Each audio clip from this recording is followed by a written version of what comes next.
வணக்கம் நண்பர்களே, இன்னைக்கு நம்ம சியான் விக்ரம் அவர்களுடைய நடிப்பில் வெளிவந்துள்ள தங்கலான் திரைப்படத்தினுடைய ரிவ்யூ தான் பார்க்க போகிறோம். இந்த படத்தினுடைய பிளாட் என்னன்னு சொல்லிட்டு கேட்டிங்கன்னா, ஒரு கூட்டமே தங்கத்தை தேடி போகுது. கடைசியில் அந்த தங்கத்தை கண்டுபிடிச்சாங்களா இல்லையா அப்படிங்கிறதான் பிளாட்டு.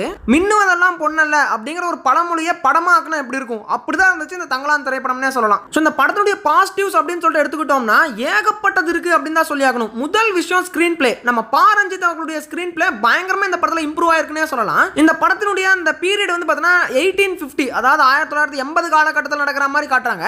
ஸோ அந்த காலகட்டத்தில் ஒரு கதையை காட்டணும்னா அது மக்களுக்கு ஈஸியாக புரியாமல் போகிறதுக்கான சான்ஸ் இருக்கு. அண்ட் ஆல்சோ அந்த மக்களுடைய வாழ்க்கை நிலை இதெல்லாமே கரெக்டாக எக்ஸ்பிளைன் பண்ணி ஆகணும். ஆனால் அந்த விஷயங்களெல்லாம் ஆடியன்ஸ்க்கு போர் அடிச்சிடக்கூடாது. அந்த மாதிரியான ஒரு ஸ்க்ரீன் பிளேவை ஹேண்டில் பண்ணணும். அந்த விஷயத்தை சூப்பராக பண்ணியிருக்காரு நம்ம பாரஞ்சித் அவர்கள். இப்போ ஒரு விஷயத்தை எக்ஸ்பிளைன் பண்ணணும் அப்படின்னா அதுக்கு 5 நிமிஷம் தேவைப்படுதுன்னு வச்சுக்கோங்க. ஒரு சில டேரக்டர்ஸ் எல்லாம் இன்னும் கிளியராக எக்ஸ்பிளைன் பண்ணுறேன்னு சொல்லிட்டு அது 5.5 நிமிஷமாக எடுப்பாங்க, அல்லது 6 நிமிஷம் சீனாக எடுப்பாங்க. ஆனால் மக்களுக்கு போர் அடிக்க ஆரம்பிச்சிடும். அந்த கடைசி 1 நிமிஷம் இருக்கு இல்லையா, அந்த 5 நிமிஷத்தை தாண்டி எவ்வளோ நேரம் ஓடினாலும் அது போர் அடிக்க ஆரம்பிச்சிடும். அந்த மாதிரி நம்ம பாரஞ்சித் அவர்கள் இந்த சீனை இவ்வளோதான் ஓடணும், இதுக்கு மேலே போச்சுன்னா ஆடியன்ஸ்க்கு போர் அடிச்சிடும் சொல்லிட்டு கிளியராக தெரிஞ்சு வச்சிருக்காரு போல. அதனாலேயே ஏதாவது ஒரு சீன் லேக் ஆகிற மாதிரி ஃபீல் ஆச்சுன்னா போதும், அந்த இடத்துல அந்த சீனை கட் பண்ணி தூக்கிட்டு வேற ஒரு சீனை இன்க்ளூட் பண்ணிடுறாரு. ஸோ இந்த மாதிரி படத்தில் எல்லா சீன்லையுமே கண்டென்ட் இருந்துகிட்டே இருந்துச்சுன்னு சொல்லலாம். ஒரு சீனில் கூட வந்துட்டு பார்த்தீங்கன்னா கொஞ்சம் இழுக்கிற மாதிரியோ இல்லை போர் அடிக்கிற மாதிரியோ அவர் கொண்டு போகவே இல்லை. டப்புன்னு ஒரு கட்டை போட்டு அடுத்த சீனுக்கு போயிட்டே இருக்கிறாரு. அவருடைய கண்டென்ட்டை அந்த இடத்துல எக்ஸ்பிளைன் பண்ணி முடிச்சாச்சா, சொல்ல வேண்டிய விஷயத்த சொல்லியாச்சா, அடுத்த சீனுக்கு அப்படியே போயாச்சு. ஸோ இந்த மாதிரி பண்றதுனால லேக தவிர்க்க முடியும் அப்படின்னே சொல்லலாம். பட் இன்னொரு விஷயம், இந்த படத்தினுடைய கண்டென்ட் உங்களுக்கு பிடிச்சி இந்த படத்தை பார்த்தா மட்டும்தான் இந்த படம் உங்களுக்கு பிடிக்குமே தவிர, இந்த படம் எதை பத்தி பேசுது, எதுக்காக இந்த படத்துக்கு வந்தோன்னே சில பேர் போய் உட்காந்துட்டு படத்தை பார்த்தீங்கன்னா சுத்தமா இந்த படம் உங்களுக்கு பிடிக்காது, லேகா தான் ஆகும். இந்த படம் வந்துட்டு பார்த்தீங்கன்னா தங்கத்தை தேடி போகக்கூடிய மக்களுடைய வாழ்க்கை நிலையை காட்டுற ஒரு படம். அதை புரிஞ்சுக்கிட்டு அது கூட கனெக்ட் ஆகி பார்த்தா மட்டும்தான் உங்களுக்கு இந்த படம் லேக் ஆகாம போகுங்க. அதுக்கப்புறமா நான் எக்ஸ்பெக்டே பண்ணாத இன்னொரு விஷயம் என்னன்னா விஷுவல்ஸ் தான். ஸோ விஷுவல்னு நான் சொன்ன உடனே நீங்க விஎஃப்எக்ஸ் நினைச்சுக்காதீங்க. ஸோ விஎஃப்எக்ஸை பொறுத்த வரைக்கும் இந்த படத்தில் ரொம்ப ரொம்ப ஆவரேஜ் தான் நான் சொல்லுவேன். அந்த சிறுத்தையாக இருக்கட்டும், சில பாம்பெல்லாம் காட்டுறாங்க, அதெல்லாமே ரொம்ப ரொம்ப ஆவரேஜாக தான் இந்த விஎஃப்எக்ஸ்ங்கிறதே பண்ணியிருந்தாங்க. பட் அதை தாண்டி விஷுவல் ட்ரீட் இந்த படத்தில் இருக்குன்னே சொல்லலாம். பொதுவாக இந்த மாதிரியான திரைப்படங்கள்ல அந்த மொட்டை காடு, அப்புறம் வந்துட்டு அந்த பாலைவனம் மாதிரி இருக்கக்கூடிய நிலம், அப்புறம் இந்த மக்கள் இவங்களே தான் காட்டிட்டு இருப்பாங்க. இந்த விஷயங்களெல்லாம் கண்ணுக்கு குளிர்ச்சியாகவே இருக்காது. இதெல்லாம் பார்த்தாவே வந்துட்டு நமக்கு ஈஸியாக போர் அடிக்க ஆரம்பிச்சிடும். அந்த மாதிரியான விஷுவல் தான் இது.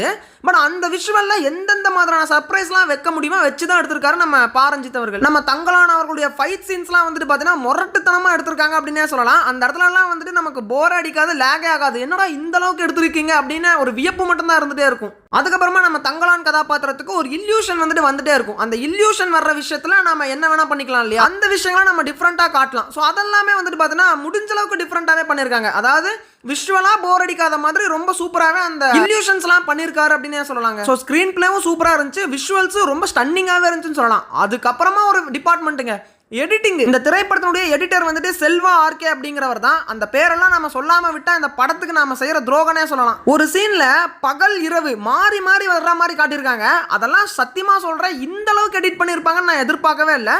எடிட்டிங் பொறுத்த வரைக்கும் இந்த திரைப்படத்தில் தாறுமாறா பண்ணியிருக்காங்க தாங்க சொல்லணும். அண்ட் ஆல்சோ நம்ம தங்கலானுக்கு வரக்கூடிய அந்த இல்யூஷன் கதாபாத்திரம் இருக்கு இல்லையா, அதுவுமே வந்துட்டு எடிட்ல ரொம்ப சூப்பராகவே வந்திருக்குன்னு சொல்லணும். இந்த படம் போர் அடிக்காம போனதுக்கு ஒரு முக்காவாசி கிரெடிட்ஸை தூக்கி எடிட்டருக்கு தாங்க கொடுக்கணும். அடுத்ததாக இந்த படத்தினுடைய பாசிட்டிவ் நான் சொல்லணும்னு அவசியமே கிடையாது, இந்த நடிகர்களுடைய நடிப்பு தான். நம்ம விக்ரம் அவர்கள் மட்டும் சூப்பராக நடிச்சாருன்னு சொன்னா நல்லா இருக்காது. இந்த ஹோல் கிரூமே வந்துட்டு பார்த்தீங்கன்னா ரொம்ப அருமையாக தன்னுடைய நடிப்பை வெளிப்படுத்திருக்காங்க அப்படின்னு தான் சொல்லி ஆகணும். நம்ம விக்ரம் அவர்களும் நம்ம சொல்ல வேண்டியதே இல்லை, அவருடைய நடிப்பை எந்த அளவுக்கு கொடுப்பாரு அப்படின்னு சொல்லிட்டு நம்ம எல்லாருக்குமே தெரியும். அவரால் முடிஞ்ச அளவுக்கு எஃபோர்ட் போட்டு இந்த படத்தில் நடிச்சிருக்காரு, அது கிளியராகவே தெரியுது. அண்ட் ஆல்சோ நம்ம பசுபதி கதாபாத்திரம், அப்புறம் நம்ம விக்ரம் அவர்களுக்கு ஒய்ஃபா நடிச்ச அவங்க, அப்புறம் வந்துட்டு ஒரு ஜோடியை காட்டுறாங்க. அந்த ஜோடி முக்கியமாகவே இந்த ஒரு படத்தில் ரோல் பிளே பண்ணுறாங்க.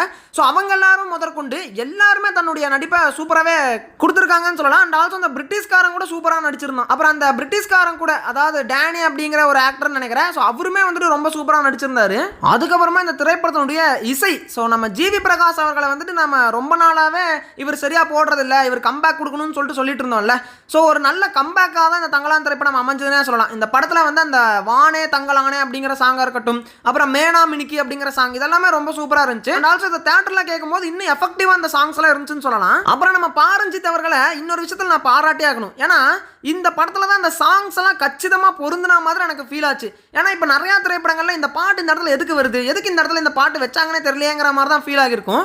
பட் இந்த தங்கலான் திரைப்படத்தை பொறுத்த வரைக்கும் இந்த இடத்துல கரெக்டாக அந்த பாட்டை வச்சிருக்காங்கடா, பொருத்தமாக இருக்குடா அந்த இடம் அந்த பாட்டுக்கு அப்படிங்கிற மாதிரி கரெக்டான இடத்துல பாட்டை வச்சிருந்தாங்க. அது சூப்பராகவே இருந்துச்சுன்னு சொல்லலாம். அதுக்கப்புறமா இந்த திரைப்படத்தில் வரக்கூடிய அந்த ட்விஸ்ட் அதெல்லாம் எப்படி இருந்துச்சுன்னு சொல்லிட்டு கேட்டிங்கன்னா, ஸோ ஒரு சில இடங்கள்ல அந்த ட்விஸ்ட் சூப்பராகவே ஒர்க் அவுட் ஆயிருந்துச்சுன்னு சொல்லலாம். அந்த இன்ட்ரோலுக்கு முன்னாடி சீனில் வந்த ஒரு ட்விஸ்ட்டாக இருக்கட்டும், அல்லது கிளைமேக்ஸில் வந்த ட்விஸ்ட், அதெல்லாம் அல்டிமேட்டான ஒரு ட்விஸ்ட்னு தான் நான் சொல்லுவேன். அந்த ட்விஸ்ட் எல்லாம் வந்துட்டு சாதாரணமாக வந்துருந்துச்சுன்னா நமக்கு அவ்வளோ கூஸ் பம்ப்ஸாக இருக்குமான்னு தெரியல. ஆனால் எடிட்டர் அந்த இடத்துல ஒரு எடிட் பண்ணியிருக்காரு பாருங்க, அதுதான் வந்துட்டு பார்த்தீங்கன்னா எனக்கு கூஸ் பம்ப்ஸை கொடுத்துச்சு. இந்த மூவி க்ரூ வந்துட்டு அந்த ட்விஸ்ட்டை ப்ரெசென்ட் பண்ண விதம் வந்துட்டு ரொம்ப சூப்பராக இருந்துச்சுன்னு தான் நான் சொல்லுவேன். ப்ரோ என்ன ப்ரோ சொல்ற, படம் வந்துட்டு பிளாக் பஸ்டர் போலயே, ஸ்க்ரீன் பிளே ரொம்ப சூப்பருங்கிற, அப்புறம் மியூசிக்கும் நல்லா இருக்குங்கிற, ஆக்டர்ஸோட ஆக்டிங்கும் நல்லா இருக்குங்கிற, எடிட்டிங் முதல் கொண்டு நல்லா இருக்குன்னு சொல்றியே ப்ரோ, அப்ப படம் ஓடிருமான்னு சொல்லிட்டு கேட்டீங்கன்னா இங்க தான் ஒரு ட்விஸ்ட் இருக்குங்க. என்ன அப்படின்னா, இந்த படம் எல்லா மக்களுக்குமே பிடிக்குமான்னு சொல்லி கேட்டீங்கன்னா எனக்கு கொஞ்சம் டவுட்டா தான் இருக்கு. எனக்கு ரொம்ப பிடிச்சிருந்தது. பட் இந்த மாதிரியான கதைகள், அப்புறம் இந்த மாதிரியான ஒரு 1850 நடக்கக்கூடிய ஒரு தங்கம் சம்பந்தப்பட்ட கதை வந்து பார்த்தீங்கன்னா ஹோல் ஆடியன்ஸையும் கவர் பண்ணுமா அப்படின்னு சொல்லிட்டு கேட்டிங்கன்னா அங்கே தான் எனக்கு கொஞ்சம் டவுட்டாக இருக்குன்னு சொல்லுவேன். ஸோ ஒரு சில ஆடியன்ஸ்க்கு இந்த மாதிரி கதைகள் பிடிக்காம போகிறதுக்கு வாய்ப்பு இருக்குது. அண்ட் ஆல்சோ ஃபேமிலி ஆடியன்ஸ் எல்லாம் இந்த கதையை உட்காந்து பார்ப்பாங்களான்னு சொல்லிட்டு கேட்டிங்கன்னா எனக்கு கொஞ்சம் டவுட்டாக தான் இருக்குது. ஏன்னா இந்த திரைப்படத்தில் 1-2 மைனஸ் என்னென்ன அப்படின்னு சொல்லிட்டு பார்த்தீங்கன்னா, விஎஃப்எக்ஸ் வந்து பெருசாக இல்லை அப்படின்னு தான் நான் சொல்லுவேன். இன்னும் கொஞ்சம் பெட்டராக விஎஃப்எக்ஸை பண்ணியிருந்தா இன்னும் நிறையா மக்களை இதை ரீச் பண்ணியிருக்குன்னு நினைக்கிறேன். அண்ட் ஆல்சோ அவங்க பேசுகிற பாஷை இருக்கு இல்லையா, அந்த மக்கள் பேசக்கூடிய அந்த ஸ்லாங்கு, அதை வந்துட்டு உன்னிப்பாக கவனித்து உட்காந்து பார்த்தா மட்டும்தான் புரியுதே தவிர, ஆர்டினரியாக ஒரு ஜென்ரல் ஆடியன்ஸாக உட்காந்து பார்க்கும்போது அது வந்துட்டு நிறைய இடத்துல என்ன பேசிக்கிறாங்கிற விஷயம் புரியாமல் போகுது. பட் புரியாத லாங்குவேஜ் ஏதாவது இருக்கா ப்ரோன்னு சொல்லிட்டு கேட்டிங்கன்னா அப்படிலாம் கிடையாது. நமக்கு தெளிவாக புரிகிற மாதிரி தான் அந்த ஒரு லாங்குவேஜை சூஸ் பண்ணியிருக்காங்க. ஒரு பழங்கால லாங்குவேஜ் தான், பட் புரியுது. ஆனால் அந்த பேசுகிற ஸ்லாங் இருக்கு இல்லையா, டக்கு டக்குன்னு பேசிடுறாங்க. அவங்க ஸ்பீடுக்கு நம்மளால் கேட்ச் பண்ண முடியல அப்படிங்கிறது ஒரு குறையாதாங்க இருக்கு. அப்புறம் இந்த படத்தில் கொஞ்சம் வயலன்ஸ் ஜாஸ்தியாகவே இருக்கு. ரத்தம் தெரிக்கிறதெல்லாம் ரொம்ப கிளியராகவே பச்சையாகவே காட்டிடுறாங்க. அது நம்மள மாதிரி அடல்ட் ஆடியன்ஸ்க்கு ரொம்பவுமே பிடிச்ச விஷயம் தான். ஸோ இந்த மாதிரி ஃபைட் சீன்ஸ் எல்லாம். பட் ஃபேமிலி ஆடியன்ஸ்க்கு அவ்வளோ விஷயங்கள் பார்க்கும்போது கொஞ்சம் வியர்டாக தான் ஃபீல் பண்ணுவாங்க. என்னடா இப்படியெல்லாம் படம் எடுத்து வச்சிருக்கீங்கிற மாதிரியான ஃபீல் அவங்களுக்கு வர்றதுக்கான வாய்ப்பு இருக்கு. அதாவது படம் வந்துட்டு ரொம்ப சூப்பராகவே வந்திருக்குன்னு தான் நான் சொல்கிறேன். பட் இது பெரும்பாலான ஆடியன்ஸை ரீச் பண்ணுமான்னு சொல்லி கேட்டிங்கன்னா அந்த இடத்துல எனக்கு கொஞ்சம் டவுட்டாக தாங்க இருக்குது.